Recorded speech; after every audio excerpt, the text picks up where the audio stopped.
दिल के अरमासूम बह गए স্যার दिल के দেখছেন অবস্থাটা? কইছিলাম না থানায় আমার আত্মীয় স্বজন দিয়ে ভরপুর। এবার বুঝবার পারতেছেন আপনার কি অবস্থাটা করবো আমি? আমার লগে বাড়ি तन्हा ওদের সেলুটটা একটু গ্রহণ করে বলে তোদের হাত সারাদিন এখানে ফিক্স হয়ে যাবে। आंसू में बह गए কই আমার দুলা ভাই রবিন কই? হ্যাঁ এই যে ধরে লাইছি আসামি একটা ধরে লয়ে আইছি স্যার। এই লোক ভণ্ড পাটপার আমার রাস্তাঘাটে উত্তপ্ত করে। আমার মতো সুন্দরী মেয়ে এই থানায় আইবো কেন? কিন্তু আমার তো কোনো নিরাপত্তা নাই স্যার। আমি গ্রামে চলাফেরা করতে পারি না স্যার এই সব বদমাশের জন্য। আমার উত্তপ্ত করে আমার জীবনটা অতিষ্ঠ করে ফেলছে স্যার। শুধু তো এই রাস্তাঘাটে না, আজকে আমার খেলার সাথে যে হাজির হয়েছে আমার তো খালি যারা কথা কয় নাই, সে আমার গায়েও হাত দিছে। এইটা কি উচিত করছে সে?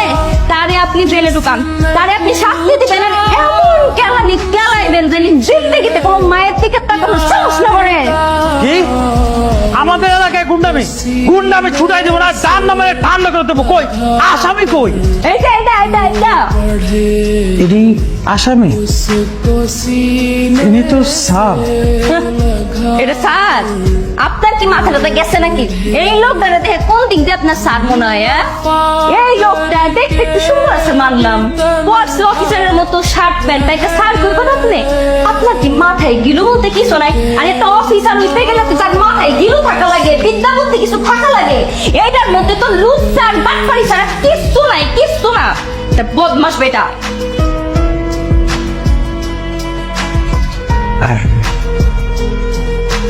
আমি হলাম এই থানার নতুন এসআই সূর্য চৌধুরী।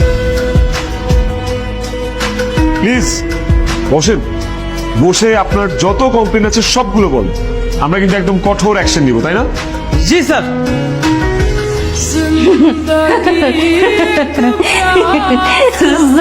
Sir complain? এটা কেমন কি স্যার? এটা কি আমার সাথে যাই স্যার? এটা খায় না মাথায় দেয়? आस बन कर रह